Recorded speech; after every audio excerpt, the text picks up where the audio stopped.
नमस्कार विद्यार्थी मित्रांनो, मी सोनू साधना सुमन हायस्कूल नंबर 11 मध्ये आपले स्वागत करते।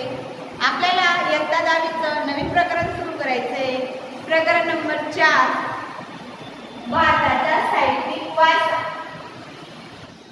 मानवाने स्वतःचे विचार, भावना, प्रेम वगैरे इतर मानव किंवा प्राण्यांपर्यंत पोहोचविण्यासाठी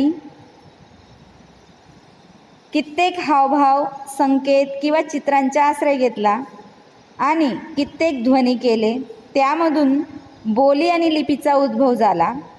या लिपींचा भाषेच्या जडणघडणीत मोठा वाटा आहे। कालांतराने स्वतःचे विचार अभिव्यक्त करण्यासाठी भाषेचा उपयोग झाला। या भाषेच्या सर्जनात्मक प्रयोगामुळे साहित्याची निर्मिती झाली। प्राचीन काळापासून भारतीय साहित्य त्याची विविधता आणि वैशिष्ट्य यासाठी प्रसिद्ध आहेत। भारताच्या विद्वानांनी प्राचीन साहित्याचे 2 भाग केले आहेत। पहिलं आहे एक वैदिक साहित्य आणि दुसरं आहे प्रशिष्ट साहित्य। याशिवाय कित्येक लोकबोली म्हणजे लोकभाषामधील रचलेले साहित्य पण प्रचलित आहेत। पुढचा मुद्दा आहे भाषा आणि साहित्य। भारतीय इतिहासात आपण पाहिले तर अनेक शतकादरम्यान विविध भाषांचा उद्भव झालेला आहे। या भाषांनी एकमेकांवर स्वतःचा प्रभाव पाडला। त्यामुळे भाषेतील समृद्ध साहित्यातून परिवर्तन झाले। परिणामी नवनव्या भाषा आणि नवीन साहित्याचे सर्जन झाले। त्याचे उत्तम उदाहरण संस्कृत भाषा आहे। वर्तमान काळात संस्कृत भाषेचा उपयोग कमी आहे, परंतु धार्मिक कार्य आणि पूजाविधीमध्ये संस्कृत भाषेचा उपयोग होतो। सामान्यपणे मानवासाठी तर अभिव्यक्ती करण्याची आणि समजण्याची उत्तम संधी भाषेमुळेच मिळते। हे वाक्य लक्षात ठेवायचं। परीक्षेत विचारलं जातं की मानवासाठी कोणतीही गोष्टी समोरच्या व्यक्तीला सांगायची, अभिव्यक्त करायची आहे, तर ती व्यक्त करण्यासाठी आणि समजण्यासाठी भाषा ही खूपच महत्त्वाची आहे। प्राचीन भारताची लिपी हडप्पा काळची आहे। तिचा आजपर्यंत अर्थबोध झालेला नाही। त्यावेळच्या लोकांची भाषा कोणती असेल ती माहिती आजही प्राप्त झालेली नाही। महर्षी पाणिनी संस्कृत भाषेचे महान व्याकरण पंडित होते। त्यांनी अष्टाध्यायी ग्रंथाची रचना केली होती इसवी पूर्व 4थ्या शतकात। महर्षी पाणिनींचा जो ग्रंथ आहे अष्टाध्यायी, त्याला लक्षात ठेवायच्या। परीक्षेत तो जोड्या लावांमध्ये विचारला जातो किंवा रिकाम्या जागात विचारला जातो, चुकी बरोबरमध्ये विचारला जातो। खास लक्षात ठेवायचं आहे ग्रंथाला आणि पाणिनींना पण। संस्कृत भाषेला आर्य भाषा किंवा ऋषींची भाषा किंवा विद्वानांची भाषा असे म्हणतात। आजच्या काळात पण विश्वस्तरावर सर्व स्वीकृत, विशेषतः कॉम्प्युटर क्षेत्रात सुद्धा संस्कृत भाषेचा स्वीकार झाला आहे। तर अशा पद्धतीने संस्कृत भाषा खूप महत्त्वाची आहे। संस्कृत भाषा मुख्यत्वे धर्म, तत्त्वज्ञान, ज्ञान आणि विज्ञानाची भाषा होती। पुढचा मुद्दा आहे प्राचीन भारतीय साहित्य। 3 मार्काला प्रश्न येतो याच्यावर। तर वेद, वेदचा अर्थ ज्ञान होतो। वेद 4 आहेत। पहिला आहे ऋग्वेद, सामवेद, यजुर्वेद आणि अथर्ववेद। भारतीय साहित्याचा प्राचीन ग्रंथ ऋग्वेद आहे। त्यात एकूण 1028 ऋचांचा संग्रह आहे। ऋग्वेद 10 भागांमध्ये विभागलेला अद्भुत ग्रंथ आहे। या ऋचांपैकी अधिकांश ईश्वराविषयीची स्तुती आहे, म्हणजे प्रार्थना आहे। ही स्तुती यज्ञप्रसंगी करण्यात येत होती आणि त्यामधून सकाळचे वर्णन करणाऱ्या स्तुती खूपच मनमोहक आहेत। हे ग्रंथ सप्तसिंधू प्रदेशात वसलेल्या आर्यांची राजकीय, सामाजिक, धार्मिक तसेच आर्थिक बाबतींचे वर्णन आहे। ऋग्वेदानंतर इतर 3 वेदांची रचना करण्यात आली, ज्यामध्ये सामवेद ऋग्वेदाच्या ऋचांचे गायन करण्यासाठी रचण्यात आले आहे। हे श्लोक, राग आणि लयासह गायले जातात, म्हणून त्यांना संगीताची गंगोत्री असे म्हणतात. यजुर्वेद यज्ञाचा वेद असे म्हणतात. यजुर्वेदला हा वेद गद्य आणि पद्य स्वरूपात रचलेला आहे. यज्ञाच्या वेळी बोलण्यात येणारी मंत्र, क्रिया आणि विधींचं वर्णन त्यात केले आहे. अशा प्रकारचा यजुर्वेद आहे. अथर्ववेदाचे नाव अथर्व ऋषींच्या नावावरून या ग्रंथाचे नाव अथर्व ठेवण्यात आले आहे. अथर्ववेदामध्ये अनेक प्रकारचे कर्मकांड आणि संस्कारांचं वर्णन करण्यात आले आहे. अथर्ववेद ब्रह्मवेद म्हणून पण ओळखला जातो. या वेदामध्ये देवतांची स्तुती सोबत चिकित्सा, विज्ञान, दर्शनशास्त्राचे मंत्र पण दिलेले आहेत. जसे की गंभीर रोग जे असतील त्या रोगांचं निदान व त्यांची चिकित्सा पद्धतीसुद्धा या अथर्ववेदामध्ये दिलेली आहे. अशा प्रकारे या 4 वेदांमधून तुम्हाला एका वाक्यात रिकाम्या जागा चुकीबरोबर जोड्या लावा यात प्रश्न येत असतात. तर कशा प्रकारचे प्रश्न येऊ शकतात ते पहा. की ऋग्वेद हा भारतीय साहित्याचा प्राचीन ग्रंथ आहे. सामवेदाला संगीताची गंगोत्री असे म्हणतात. यजुर्वेदाला यज्ञाचा वेद म्हटला जातो. अथर्ववेद यामध्ये अनेक प्रकारचे कर्मकांड आणि संस्काराचे वर्णन करण्यात आले आहे. बरोबर. अशा प्रकारचे प्रश्न परीक्षेत विचारले जातात तर लक्षात ठेवायचे आहे.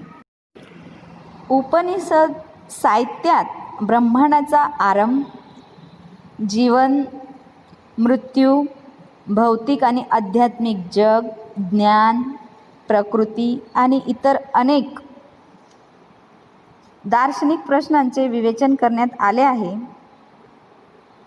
बृहदारण्य आणि छंदोग्य हे सुरुवातीचे उपनिषद आहेत.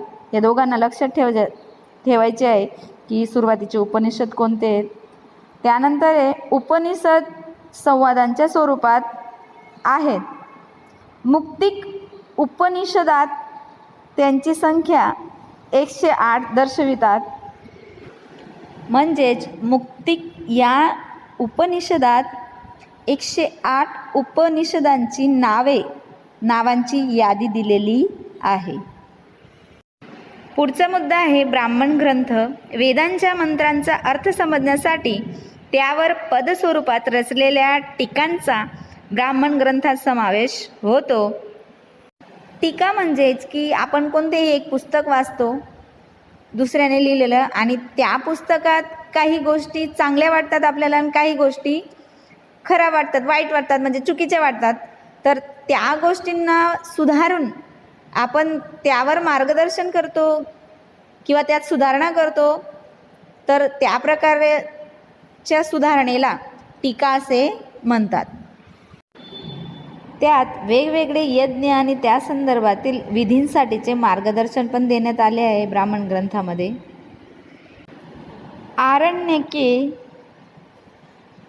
आर्य त्यांच्या जीवनाच्या अंतिम काळ अरण्यात जाऊन घालवायचे. वन अथवा अरण्यात आश्रम बांधून सतत चिंतन करून रचलेल्या तत्त्वज्ञानाने भरपूर अशा साहित्याला आरण्यके असे म्हणतात. म्हणजे आर्य जे होते ते आपल्या जीवनाच्या अंतिम काळ अरण्यात आश्रम बांधून राहायचे अंतिम काळात आणि सतत तिथं चिंतन करत राहायचे आणि त्यांनी काही रचलेले तत्त्वज्ञानावर साहित्य आहेत त्यालाच काय म्हणतात, आरण्यके असे म्हणतात. पुढचे आहे वेदांग. या साहित्यामध्ये कर्मकांडशिवाय ज्योतिष, व्याकरण आणि खगोलशास्त्राचा समावेश होतो. भारताचे 2 मुख्य महाकाव्य आहेत, रामायण आणि महाभारत. ते प्राचीन ग्रंथ आहेत. या महाकाव्यांचे वर्तमान स्वरूप तर त्यांच्या इसवी सनाच्या दुसऱ्या काळात मिळाले आहे. रामायणात अयोध्येचे राजा रामचंद्राची कथा आहे. हे महाकाव्य महाभारतापेक्षा खूप लहान आहे. त्यात अनेक हृदयस्पर्शी घटना तसेच साहसांचे वर्णन केलेले आहे.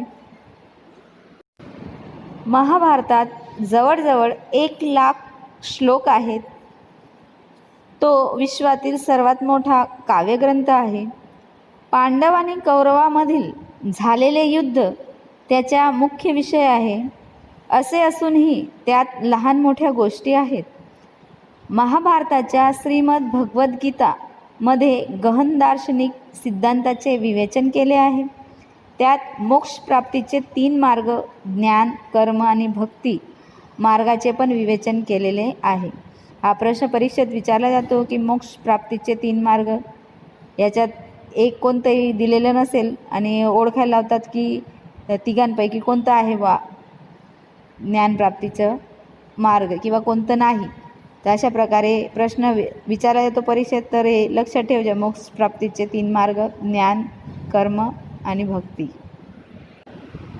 रामायण आणि महाभारत दोन्ही महाकाव्यांनी युगानयुगे कोट्यवधी लोकांचे विचार आणि साहित्य निर्मिती यावर गाढ परिणाम केला आहे. भारतात संस्कार सिंचनाचे प्रेरक कार्य केले आहे. ह्या युगात संस्कृत भाषेत पुष्कळ साहित्य रचले गेले, ज्यामध्ये धार्मिक आणि लौकिक अशा दोन्ही प्रकारच्या रचनांचा समावेश होतो. पुराणांनी आरंभिक वैदिक धर्मास हिंदू धर्माचे स्वरूप देण्याची मुख्य भूमिका निभावली. जे पुराण लिहिले गेले 18 पुराण आहेत बरोबर. तर त्या 18 पुराणमध्ये हिंदू धर्माविषयी आणि हिंदू धर्माला स्वरूप देण्यात आलं त्यामध्ये. आणि त्यात महत्त्वाचे ते पुराण आहेत, म्हणजे हिंदू धर्मात खूपच महत्त्वाचे पुराण समजले जातात. या काळात अनेक शास्त्रे, स्मृतिग्रंथ देखील लिहिले गेले. हे शास्त्र विज्ञान आणि तत्त्वज्ञानाचे ग्रंथ आहेत. उदाहरणार्थ कौटिल्याचे अर्थशास्त्र प्रशासकीय विज्ञानाची कृती आहे. प्रारंभिक बौद्ध साहित्य पाली भाषेत लिहिले. हे साहित्य 3 भागात विभागले आहे. त्यास त्रिपिटक म्हणून ओळखण्यात येते, ज्यामध्ये सुत्त पिटक, विनय पिटक आणि अभिधम्म पिटकचा समावेश होतो. हे लक्षात ठेवजा की बौद्ध धर्माचे साहित्य पाली भाषेत लिहिले गेले आणि 3 विभागात विभागले गेले. तर 3 विभाग आहेत, सुत्त पिटक, विनय पिटक आणि अभिधम्य पिटक. याशिवाय बौद्ध साहित्यामध्ये अन्य ग्रंथ पण लिहिण्यात आले आहेत. गुप्तयुग संस्कृतसाठी काव्य आणि नाटकांच्या विकासाचे सुवर्णयुग होते. गुप्तयुगामध्ये जास्तीत जास्त नाटक आणि काव्य लिहिले गेलेत, म्हणून त्याला काव्य आणि नाटकाचा सुवर्णयुग म्हणून ओळखण्यात येतं. या काळच्या महान लेखकात कालिदास, भवभूती, भारावी, भृतहरी, ब्राह्मण, बाणभट्ट, माघ इत्यादींचा समावेश होतो. हे सर्व भारतात ख्यातनाम आहेत, म्हणजे प्रसिद्ध आहेत लेखक, कवी. त्यात कालिदास तर विश्वप्रसिद्ध कवी आहेत. स्वतःची उत्तम काव्यकला आणि उत्कृष्ट नाट्यशैली कुमार संभव, रघुवंश, मेघदूत आणि ऋतुसंहार, अभिज्ञान शाकुंतलम हे त्यांचे नाटक आहेत किंवा काव्य लिहिले त्यांनी अमुक. तर अशा प्रकारे यांचे काव्य किंवा यांचे जे नाटक आहेत ते परीक्षेत खास विचारले जातात. तर हे सगळ्यांना लक्षात ठेवायचं आहे. बाणभट्ट लिखित हर्षचरित सम्राट हर्षवर्धनचे जीवनचरित्र आहे. बाणने कादंबरीची देखील रचना केली आहे. या काळातील अन्य प्रसिद्ध ग्रंथामध्ये भवभूतीचे उत्तम रामचरित, भारवीचे किरात अर्जुन नियम आणि विशाखादत्तचे मुद्रा राक्षस, शूद्रकचे मृच्छकटिकम आणि दंतीचे दशकुमार चरित्रचा समावेश होतो. या ग्रंथाचा मुख्य विषय राजकीय घटना, प्रणय प्रसंग, रूपके, हास्यप्रसंग आणि तत्त्वज्ञान आहे. प्राचीन युगापासून जुन्या गुजराती भाषेत पद्य साहित्य रचले जाई. संशोधनानंतर गुजराती भाषेत अनेक कृती रचल्या, ज्यामध्ये नरसिंह मेहता, मीराबाई, दयाराम, अख्खो, प्रेमानंद, प्रीतम यासारख्या साहित्यकारांची पदे, गीते, गरबी, छप्पा, आख्यान, काव्य वगैरे रचून गुजराती साहित्याचा वारसा समृद्ध बनविला. यानंतर नर्मद, नवलराम, किशोरलाल, मशरूमवाला, पन्नालाल पटेल, उमाशंकर जोशी, महिपतराम, रूपराम, नीलकंठ, गोवर्धनराम त्रिपाठी यासारख्या बुद्धिवंतांनी गुजराती साहित्यास खूप समृद्ध बनविले. तमिळ, तेलुगू, कन्नड आणि मल्याळम नावाच्या 4 द्रविड भाषांच्या साहित्याच्या या काळात विकास झाला. ज्यामध्ये सर्वात जुनी भाषा तमिळ आहे. त्याचे साहित्य इसवी सनच्या प्रारंभा इतके जुने आहे. भारताच्या प्रचलित परंपरानुसार 3 संगमांचे आयोजन झाले, ज्यामध्ये अनेक संत आणि कवींनी स्वतःची रचना तयार केली.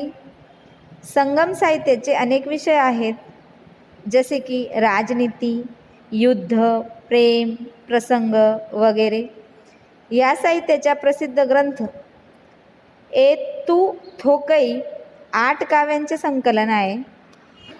तोल्काप्पियम व्याकरण ग्रंथ आणि पत्थुपातू 10 गीत यापैकींच्या एक कवी तिरुवल्लुवर याने ग्रंथ कुरलची रचना केली. या काव्यग्रंथात जीवनाच्या अनेक भागाचे विवेचन करण्यात आले आहे. शिलप्पतिकारकम आणि मणिमेखलाई प्रारंभिक तमिळ साहित्याचे प्रसिद्ध ग्रंथ आहेत. हे पण दोघी ग्रंथ परीक्षेत विचारले जातात. त्या दोघी ग्रंथांची नावं लक्षात ठेवायचे.